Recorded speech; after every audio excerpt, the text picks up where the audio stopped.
warahmatullahi wabarakatuh. Kembali ketemu lagi dengan saya Muhammad Irfan Farudin untuk belajar kembali materi pembelajaran bahasa Indonesia. Sudahkah kalian siap untuk mengikuti pembelajaran bahasa Indonesia dari saya? Kalau sudah siap, mari kita akan simak materi apakah yang akan kita sampaikan untuk hari ini. Nah, hari ini kita akan belajar tentang sebuah kalimat. Apa sajakah yang harus kita pelajari tentang kalimat ini? Yang pertama adalah pengertian kalimat. Yang kedua adalah ciri-ciri dari kalimat. Yang ketiga adalah unsur-unsur kalimat. Dan yang keempat adalah jenis kalimat. Yang pertama tentang pengertian kalimat. Apa sih pengertian dari sebuah kalimat itu? Nah, kalimat itu merupakan kesatuan ujar yang mengungkapkan suatu konsep pikir dan perasaan dari orang yang berujar itu. Perkataan atau linguistik,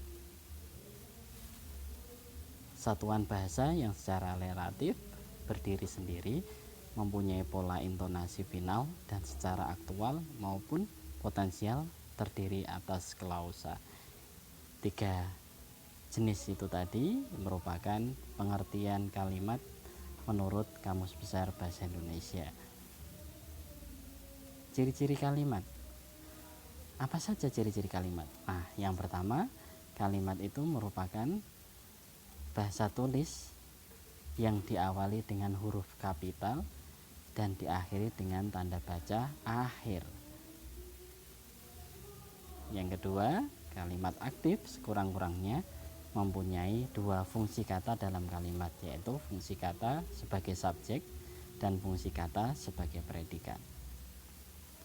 Yang ketiga, mengandung satu makna atau satu ide yang jelas terlihat dari kalimat tersebut. Yang ketiga, unsur kalimat. Apa sajakah yang menjadi unsur-unsur kalimat? Nah, biasanya unsur kalimat ini banyak orang juga yang menyebutnya sebagai fungsi kata dalam sebuah kalimat. Yang pertama adalah subjek, predikat, objek, keterangan, dan yang terakhir adalah pelengkap. Sudah paham? Oh, tentunya untuk mengetahui unsur-unsur kalimat ini, maka akan saya jelaskan apa itu subjek. Betul sekali. Subjek itu apa? Subjek adalah pelaku atau orang yang melakukan kegiatan tertentu, dan subjek pada umumnya berupa kata benda seperti nama orang, binatang, tumbuhan, dan benda-benda yang lainnya. Contoh dari subjek. Peserta audisi itu puluhan ribu orang. Dia datang dari Bogor. Agnes Monica adalah seorang penyanyi terkenal. Pak Aldi pergi ke Malaysia. Semua kata yang bercetak merah tersebut merupakan contoh dari subjek. Yang kedua, predikat. Apa itu predikat? Predikat merupakan unsur kalimat yang menyatakan kegiatan yang sedang dilakukan oleh subjek. Predikat biasanya merupakan kata kerja. Ingat ya, predikat merupakan kata kerja. Contohnya, Kiki belajar di kamar. Ibu memasak tumis kangkung. Aldi sedang membaca koran. Kata belajar, memasak, sedang membaca merupakan contoh dari predikat. Objek. Nah, sekarang yang ketiga adalah objek. Pengertian objek adalah sesuatu yang dikenai tindakan atau menjadi sasaran dari subjek. Sama seperti subjek, objek dapat berupa kata-kata benda. Contohnya adalah adik bermain layang-layang. Aldi membeli sebuah buku. Kelinci itu makan wortel. Layang-layang buku, wortel, itu merupakan contoh objek. Yang selanjutnya adalah keterangan. Apa itu keterangan? Keterangan merupakan unsur kalimat yang memberikan informasi lebih lanjut tentang suatu yang dinyatakan dalam sebuah kalimat itu.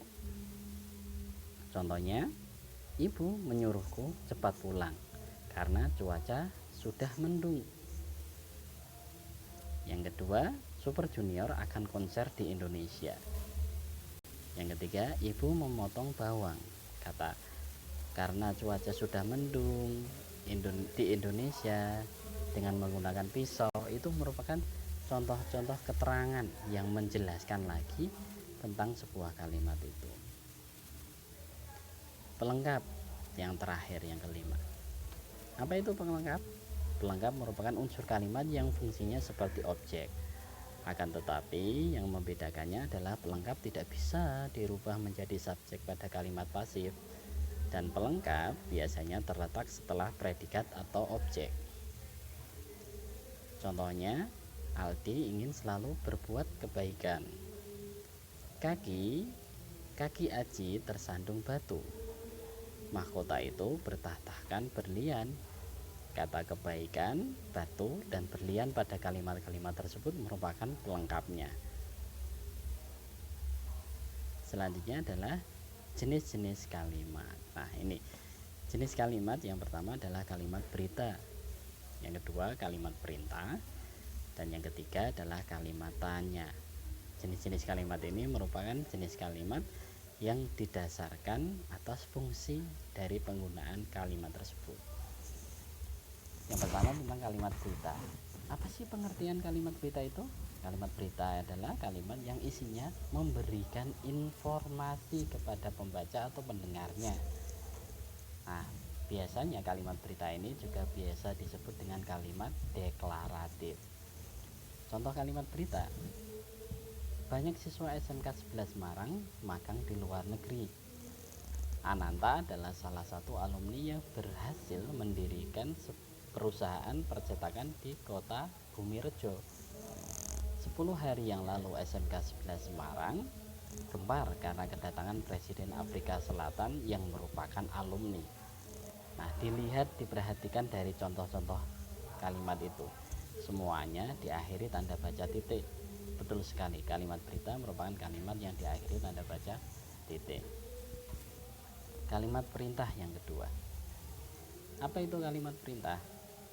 Kalimat perintah merupakan kalimat yang maknanya memberikan perintah untuk melakukan sesuatu kepada lawan bicaranya.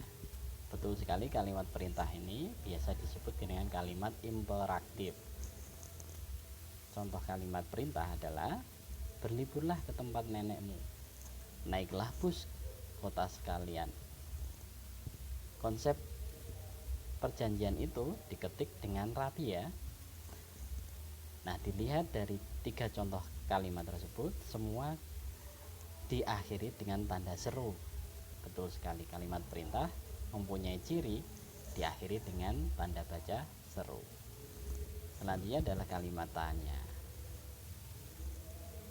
Kalimat tanya itu apa toh? Kalimat tanya merupakan kalimat yang isinya menanyakan sesuatu atau menggali informasi kepada orang lain, untuk mendapatkan informasi kepada orang lain. Nah, kalimat tanya ini biasa disebut juga kalimat interrogatif.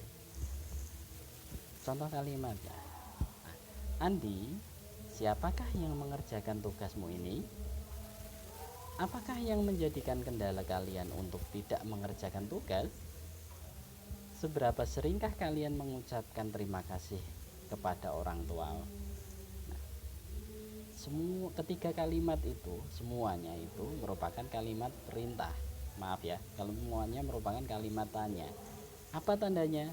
Diakhiri dengan tanda baca tanya. Betul sekali. Itu tujuannya untuk menggali informasi, untuk mendapatkan informasi dari orang yang diajak berbicara. Begitu informasi sedikit dari saya tentang kalimat. Kurang lebihnya mohon maaf. Terima kasih telah mau menyaksikan video ini. Semoga bermanfaat ilmunya dan semoga kalian semuanya dimudahkan untuk mencapai cita-cita kalian. Sampai ketemu lagi di video-video berikutnya.